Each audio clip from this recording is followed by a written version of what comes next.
actas capitulares del Archivo Diocesano de Orihuela. Asimismo, además hemos utilizado como fuentes documentales las actas capitulares del Ayuntamiento oriolano, el manuscrito Compendio Histórico Oriolano de José Montesinos, siglo XVIII-XIX, y como fuentes hemorográficas y bibliográficas, entre ellas la entrada de los obispos de Orihuela en la capital de la diócesis, siglo XVI-XIX, y la crónica de la entrada del último prelado José Ignacio Munilla Aguirre el 12 de febrero de 2022, publicada en la revista Oleza Semana Saliente. Está dedicado a la ermita de mi pueblo. La ermita de mi pueblo está en una colina próxima a Guadiana, y a mí se me antoja un copo de nieve. Ahí está la muerte poética. Os leo. Eres copo de nieve en la mañana que el tiempo ha dotado de hermosura al resaltar tu ufana galanura sobre el cauce profundo de Guadiana. El tomillo, la jara y mejorana, unidos en prodigiosa envoltura, fieles son y devotos en bravura, con el agua, el barbecho y la mesana. Y grandes inversionistas, y de hecho, a consecuencia de la riqueza inmensurable, fueron lo que hicieron allí en ese lugar. Uno de ellos fue el conde don Fernando Lacampa y Cos, que a su costa hizo uno de los primeros conventos, el de Santa María Rosa, que posteriormente, después de las leyes de reforma, fue destruido y en su lugar se realizó una escuela primaria. El primero que llegó con los conquistadores, con don Juan de Tolosa, fue el fray Jerónimo de Mendoza, sobrino del virrey, y él se encargó de traer la primera virgen de bulto.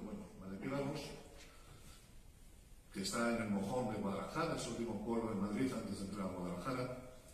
Hace 800 años era una aldea que pertenecía a la comunidad de Villa y Tierra de Talamanca.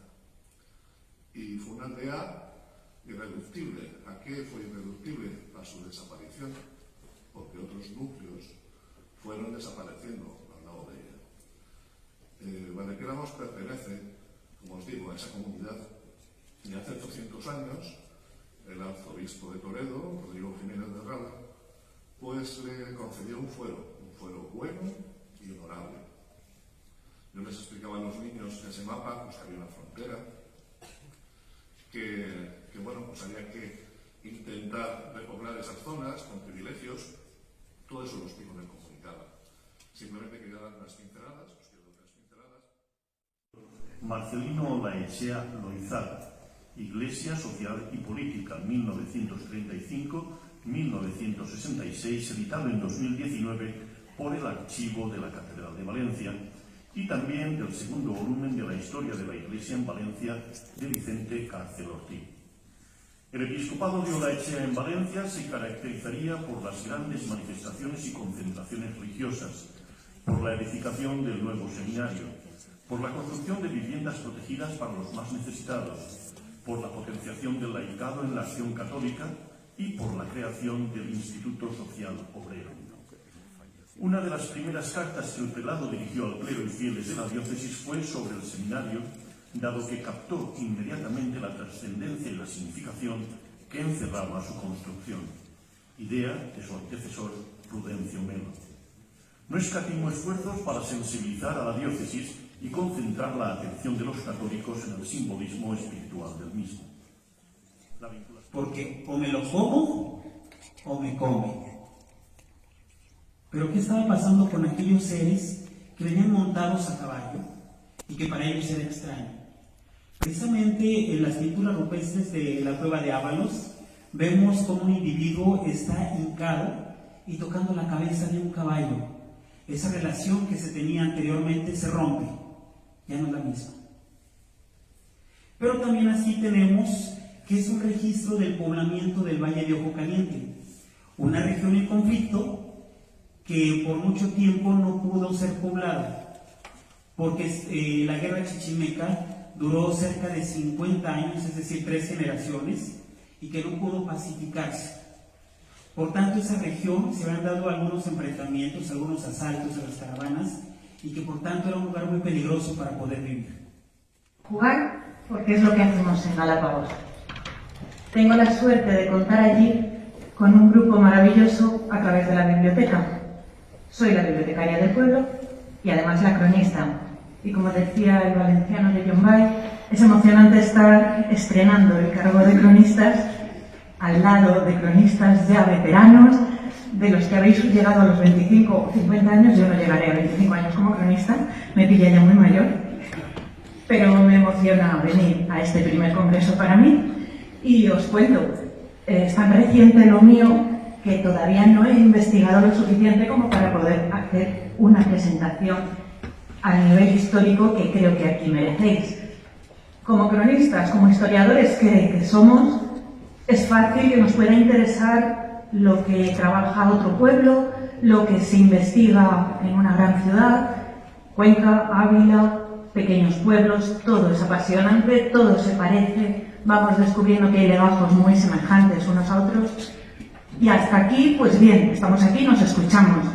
Y todo esto me planteo yo en mi comunidad lectora, ¿cómo se lo hago llegar a niños de 8 años, de 7, o a sus padres de 30, de 40, o a la gente mayor del pueblo, las personas de 70, de 80? Yo quiero que toda la historia de Galápagos, de momento la de Galápagos, me caso con eso, llegue también a mi comunidad lectora. La forma de hacerlo, jugando con la historia y jugando de una manera que está de moda, igual que el senderismo. Ir a salas de escape, las escape room, es algo que de momento a la juventud le atrapa, juventud mayor, 20 años. Pero si le rebajamos el nivel, se puede meter para niños y según qué tipo de enigma se ponga, podemos atrapar también a los mayores.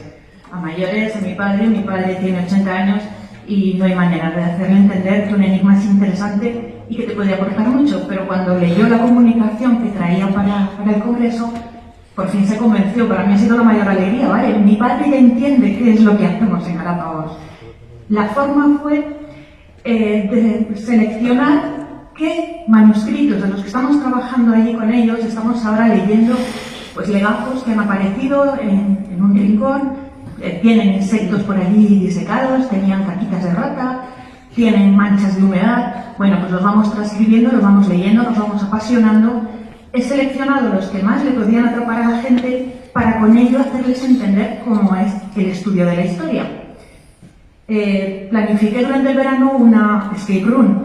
Yo prefiero llamarlo una sala de enigmas, porque no hay que escaparse, no hay ningún peligro, no hay que correr, no explotan bombas, pero hay que entender qué es lo que nos ocurre en Galápagos.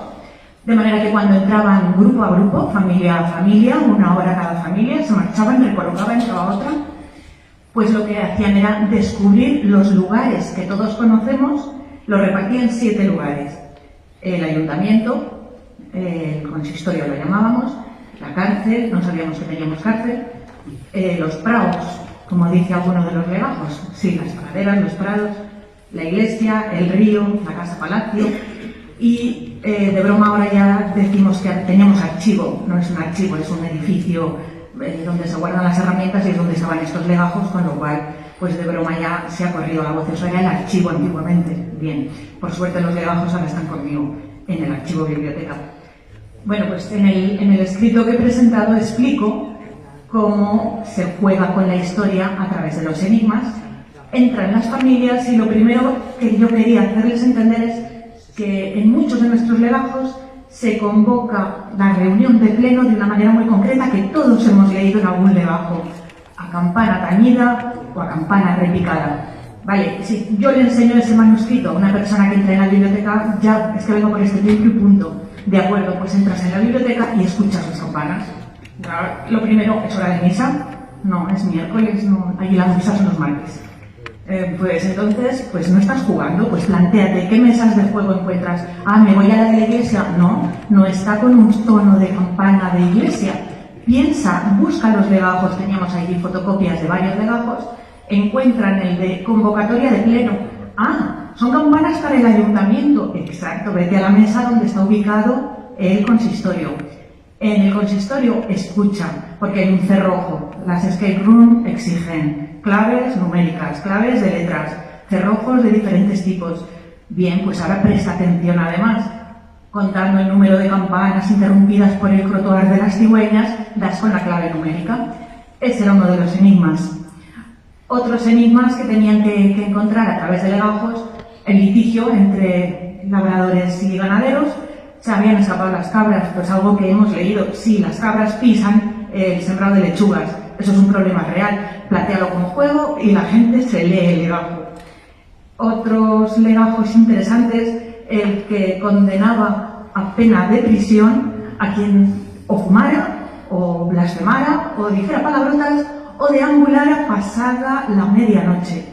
De acuerdo, estábamos en 1800, se entiende que probablemente teníamos aquí a los franceses, había un estado de guerra, pues seguramente por eso nos inventamos que un escribano que iba a trabajar a Palacio le habían metido en la cárcel, de manera que había que llegar al Palacio, y no, a la cárcel, a ver si podíamos sacarle. Había unas linternas de ultravioleta, bueno, pues con eso lees un legajo falso, y lo dejo aquí, y podemos jugar muchísimo. Os leéis la comunicación, quien tenga ganas de jugar a descubrir enigmas. Muchas gracias.